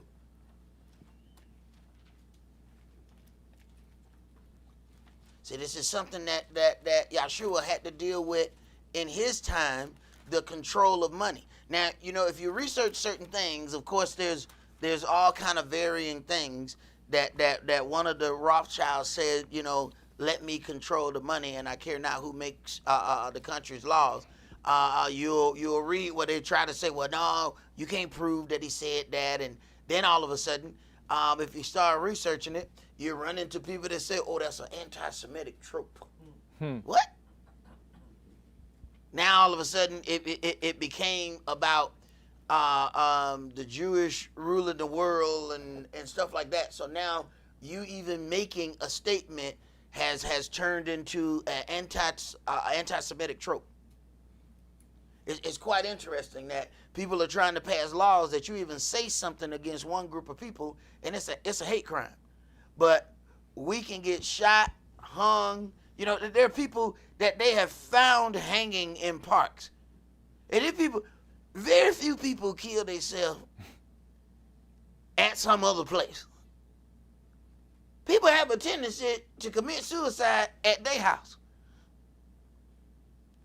People don't have a tendency to go to Piedmont Park. You know what I want to do? You know what I want to do? I want to hang from that tree. I want to die right here on this pretty grass. What? And it's interesting. When stuff like that happens, it won't make it to the news.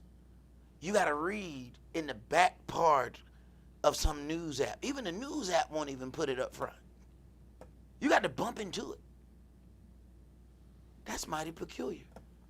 You put every other situation of death on front page, but these situations just somehow don't make it. Go ahead. Verse 15. Then went the Pharisees and took counsel how they might entangle him in his talk. And they sent out unto him their disciples with the Herodians, saying, Master, we know that you are true, and teachest the way of Elohim in truth, neither careth you for any man, for you regardeth not the person of men. Tell us, therefore, what think you? Is it lawful to give tribute unto Caesar or not? But Yahshua perceived their wickedness and said, Why tempt you me, you hypocrites? Show me the tribute money. Show me the money. So, Yahshua had to deal with a time that the Gentiles are controlling the money. Being that they are controlling the money, are they not controlling the flow of everything else? Go ahead. And they brought unto him a penny. And he says unto them, Whose is this image and superscription? They say unto him, Caesar's. Then say he unto them, Render therefore unto Caesar the things which are Caesar's, and unto Elohim the things that are Elohim's. Then when they had heard these words, they marveled, and left him and went their way. All right, so then we see that a push to control the people is definitely something connected with controlling the finances of those people. This is the very thing that Yahshua was going through. And didn't he say, like things that I've gone through, so will you. Let's go to Matthew chapter 2. They in Israel, but the money got Romans on it. Matthew chapter 2, and we're going to start that at verse 1. Now when Yahshua was born in Bethlehem of Judea in the days of Herod the king, behold, there came wise men from the east to Jerusalem, saying, Where is he that is born king of the Yehudis? For we have seen his star in the east, and are come to worship him. When Herod the king had heard these things, he was troubled, and all Jerusalem with him. And when he had gathered all the chief priests and scribes of the people together, he demanded of them where the Mashiach should be born. Right. So then what we're looking at here then is what the FBI would call COINTELPRO. All right. So COINTEL, he's going to join with them, so it looks like, so he can get the information so that he can destroy the possible would-be king before he ever finds out who he truly is. Go ahead. And they said unto him, In Bethlehem of Judea, for thus it is written by the prophet, And you, Bethlehem, in the land of Judea, are not the least among the princes of Judea, for out of you shall come a governor that shall rule my people Israel. Then Herod, when he had privately called the wise men, inquired of them diligently what time the star appeared. And he sent them to Bethlehem, and said, Go and search diligently for the young child, and when you have found him, bring me word again, that I may come and worship him also. All right, so this is how the powers that be will then use their substance against us. When we read the things in Sirach, the rich man is going to use you as he sees fit because it's something for him to gain. He says, go ahead and go and seek him and tell me when you have found him. Oh, he's okay financing this trip. But see, this is how Yahweh will take care of things. He will even hide that information from you so that you allow them to finance your trip. But then he'll change your mind in the middle of your journey so that their push is still not successful, even though they paid for the trip. Go ahead. When they had heard the king, they departed, and lo, the star which they saw in the east went before them, till it came and stood over where the young child was. Right. Don't no star move like that. That ain't no star, that's an angel.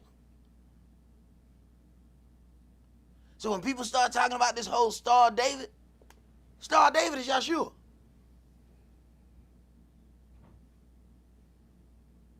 Yahshua, whom they don't believe in. Go ahead. When they saw the star, they rejoiced with exceeding great joy. And when they were come into the house, they saw the young child with Miriam his mother, and fell down and worshipped him. And when they had opened their treasures, they presented unto him gifts, gold and frankincense and myrrh. And being warned of Elohim in a dream that they should not return to Herod, they departed into their own country another way. Right. This is how they're receiving their prophecies. This is how they're receiving their direction. They're going to sleep and then get instructed. Go ahead. And when they were departed, behold, the angel of the Adonai appeared to Joseph in a dream, saying, Arise and take the young child and his mother, and flee into Egypt, and be you there until I bring you word. For Herod will seek the young child to destroy him. When he arose, he took the young child and his mother by night, and departed into Egypt, and was there until the death of Herod, that it might be fulfilled which was spoken of the Adonai by the prophet, saying, Out of Egypt have I called my son. Then Herod, when he saw that he was mocked of the wise men. Right, because he realized, I done sent them on this trip, and they didn't come back with that info. Go ahead. You know, when you look at this out of Egypt, you had to think about it. His natural son Israel had to come out of Egypt, and Hagar, the spiritual son, coming out of Egypt. Then Herod, when he saw that he was mocked of the wise men, was exceeding angry, and sent forth, and slew all the children that were in Bethlehem, and all the coast thereof, from 2 years old and under, according to the time which he had diligently inquired of the wise men. We're talking about a great time of Jacob's trouble. Children being killed just so he can try to get that one. He said, kill them all. Go ahead.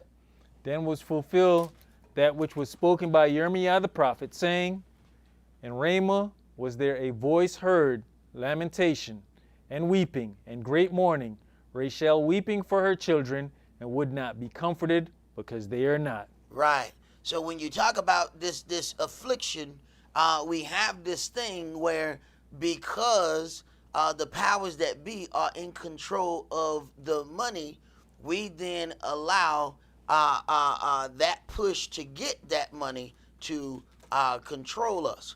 But that has been our problem for quite some time. Let's go to 2 Kings chapter 5. And it didn't have to be the heathen or the Euro Gentiles to push this situation where we then became greedy for those things and becoming to the point where we're not going to be content with such things as we have, and we're going to manipulate our way to get something that we want. 2 Kings chapter 5, and we're going to start that at verse 15. So to bring up to speed on this, a thing was done, and one individual in this believes that, hey, these people should have paid for this.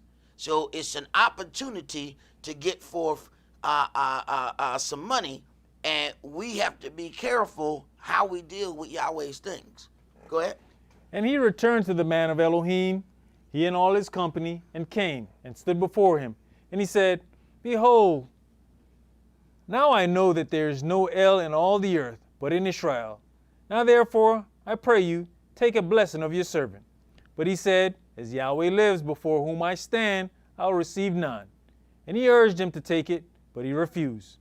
And Naaman said, Shall there not then, I pray you, be given to your servant 2 mules, burden of the earth? For your servant will henceforth offer neither burnt offerings nor sacrifice unto other gods, but unto Yahweh. In this thing Yahweh pardon your servant, that when my master goes into the house of Rimmon to worship there, and he leans on my hand, and I bow myself in the house of Rimmon, when I bow down myself in the house of Rimmon, Yahweh pardon your servant in this thing. Right. So this is my job. In my job, I'm going to have to do, some things. Can you please pardon me, because this is not my intent to operate in this fashion. We turn around being in the daughter of Babylon, would turn around and quit the job. It didn't even occur to us, maybe we should ask, and pray about situation. No, not us. No, man, I didn't like that, man. They had me wear a uniform. The uniform had a rainbow on it. So I quit the job. So you broken homeless because of a rainbow? That was one powerful rainbow. Go ahead. And he said unto him, Go in peace. So he departed from him a little way. But Gehazi, the servant of Elisha, the man of Elohim, said, Behold, my master has spared Naaman this Syrian, in not receiving at his hand that which he brought. But, as Yahweh lives, I'll run after him, and take somewhat of him. Now, this is when we go about in a manner to deceive to get the things that we want. So now he has decided, I believe that this should be done a certain way. Go ahead. So Gehazi followed after Naaman. And when Naaman saw him running after him, he lighted down from the chariot to meet him, and said, Is all well? And he said, All is well. My master has sent me, saying, Behold, even now there be come to me from Mount Ephraim 2 young men of the sons of the prophets. Give them, I pray you, a talent of silver and 2 changes of garments. Mm-hmm. And Naaman said, Be content, take 2 talents. And he urged him, and he bound 2 talents of silver in 2 bags with 2 changes of garments, and laid them upon 2 of his servants, and they bare them before him. And when he came to the tower, he took them from their hand, and bestowed them in the house, and he let the men go, and they departed. But he went in, and stood before his master. And Elisha said unto him, Whence cometh you, Gehazi? This is a rhetorical question. He already know where he been, and he know what he been doing. Go ahead. And he said, Your servant went no whither. Now, he been lying this whole thing. See, all matter of deception is sin. So, in the way in which he has already deceptively gotten this for the work or the blessing of Yahweh, he has decided to get something out of it. Then he lied and said that's not where he been. Go ahead. And he said unto him, Went not my heart with you when the man turned again from his chariot to meet you? Is it a time to receive money and to receive garments and olive yards and vineyards and sheep and oxen and men servants and maid servants? The leprosy therefore of Naaman shall cleave unto you. Now wait a minute. This man was healed of leprosy. Okay?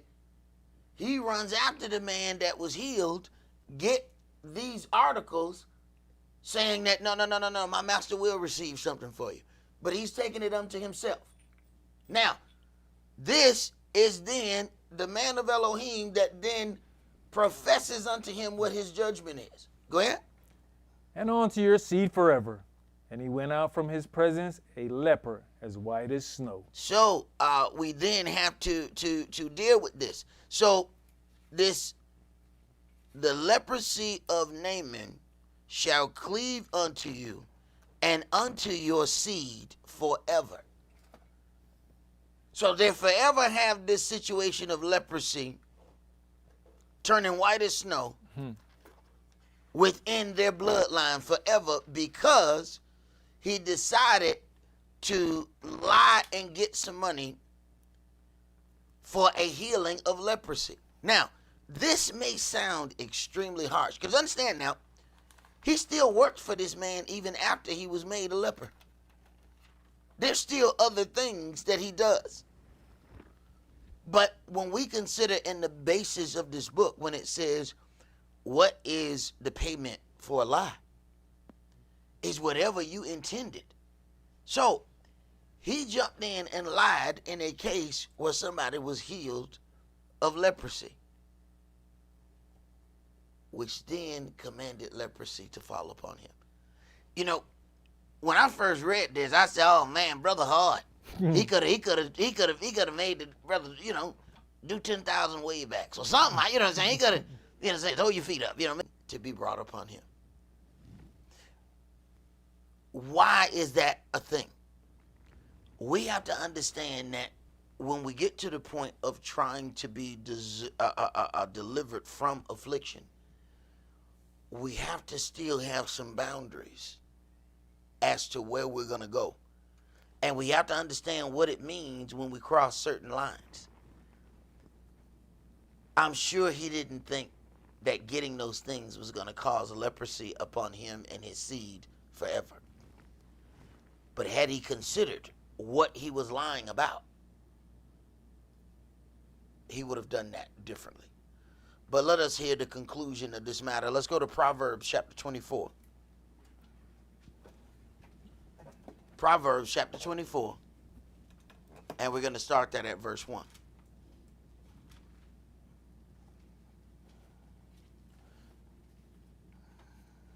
Verse 1. Be not you envious against evil men, neither desire to be with them. For their heart studies destruction, and their lips talk of mischief. Through wisdom is an house built, and by understanding is it established. And by knowledge shall the chambers be filled with all precious and pleasant riches. A wise man is strong, yea, a man of knowledge increases strength. For by wise counsel you shall make your war, and in multitude of counselors there is safety. Wisdom is too high for a fool, he opens not his mouth in the gate. He that deviseth to do evil shall be called a mischievous person. The thought of foolishness is sin, and the scorner is an abomination to men. If you faint in the day of adversity, your strength is small. If you forbear to deliver them that are drawn unto death, and those that are ready to be slain, if you saith, Behold, we knew it not, does not he that pondereth the heart consider it? And he that keeps your soul, does not he know it? And shall not he render to every man according to his works? My son, eat you honey, because it is good, and the honeycomb which is sweet to your taste. So shall the knowledge of wisdom be unto your soul. When you have found it, then there shall be a reward, and your expectation shall not be cut off. Lay not wait, O wicked man, against the dwelling of the righteous, spoil not his resting place. For a just man falls 7 times and rises up again. For a just man falls 7 times and rises up again. It doesn't say that a just man will never fall. But what happens when a just man falls? Do you make an attempt to get up? And what happens if you can't get up? Do you have enough in you to humble yourself and ask for help to get up? Or do you try to trick people into helping you?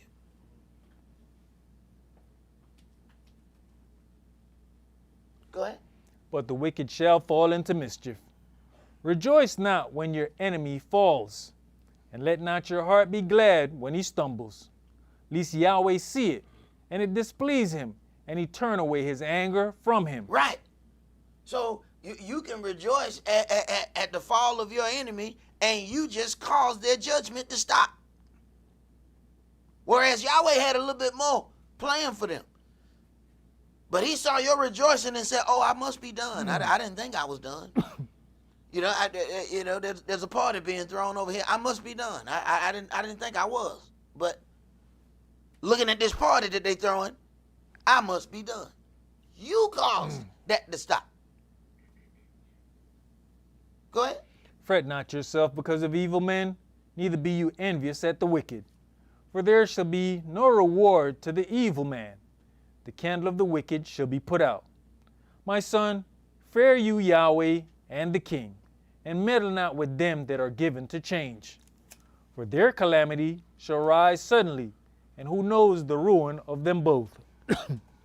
These things also belong to the wise. It is not good to have respect of persons in judgment. Right. And we are forever guilty of this thing, because we see things one way when it comes down to somebody else. Then when it happens in our house, we look differently. You know, it's funny when you look at people and they say, that brother need to do such and such in his house.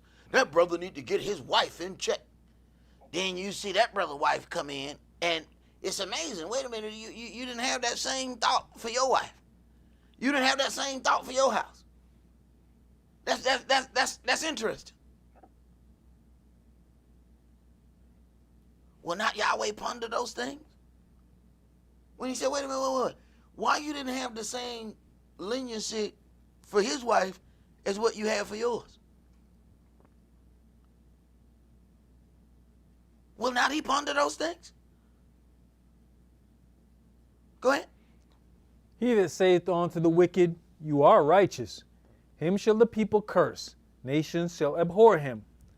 But to them that rebuke him shall be delight, and a good blessing shall come upon them. But to them that rebuke him, rebuking someone is a very uncomfortable position. But Yahweh does require it of us. And we have to understand rebuking is just bringing to the attention of the individual. That's all it is. It doesn't mean that you went up with a bat and you hollered and you did all of these things. It's just bringing it to their attention. But we just don't like to feel uncomfortable, so we won't do it.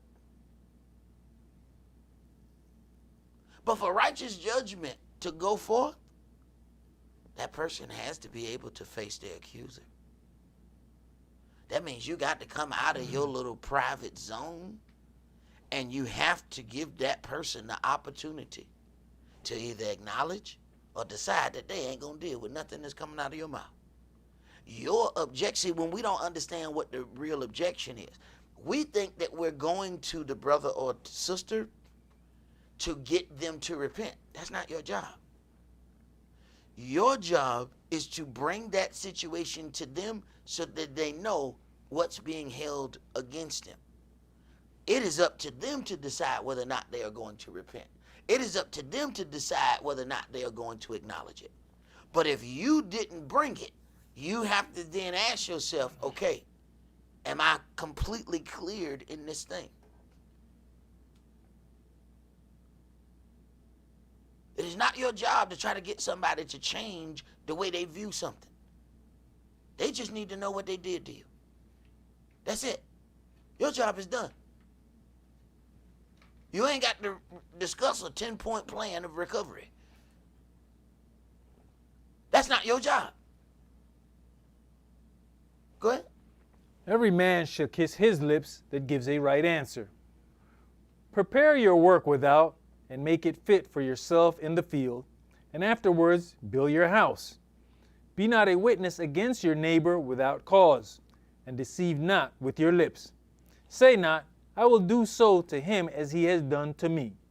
I will render to the man according to his work. It says, be not a witness against your neighbor without a cause, and deceive not with your lips. There's so many ways that we can do this. We can give the impression of one thing when something else is actually happening, then we are deceiving. Go ahead. I went by the field of the slothful, and by the vineyard of the man void of understanding.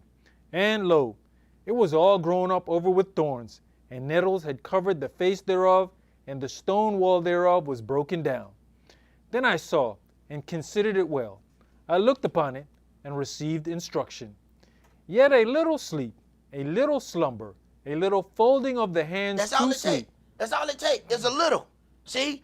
A little sleep, a little slumber, a little folding of the hands. Go ahead. Shall your poverty come as one that travails, and your want as an armed man. Your lack shall be ever before you, and all it took was a little bit of slumber. Just a little bit of falling off. So this is something that we have to consider, especially knowing that we are headed toward a time of great tribulation. We are witnessing these things change right before our eyes. Then we have to really consider some things. There's no reason for us to be caught off guard when we are getting a lot of information concerning the things that the enemies are trying to do to gather control of this whole planet, if you will. So let us not be thrown off. We can't, prepare for everything in the world. But the first thing we can prepare is our hearts unto our Elohim, and then let him guide us in the things that we should do after that. That's all that we're going to do. I do want to make sure that you guys go to the next graphic so that we will understand and that we still have our building fund, that we are trying to get ourselves established in another place. And I want you guys to, we have to keep, going at it. Sometimes you go through some stuff and you get, setbacks and things like this, and things kind of drag out. And even once we get a place, we still got some work to do once we get the place. So remember that we do have our building fund that we are pushing toward getting us a just, a little house, a little sanctuary where we can gather together in peace. And then we will continue to build and add to that as Yahweh sees fit. That's all that we're going to do for today. Remember the Sabbath to keep it holy. Shabbat shalom. Shabbat shalom.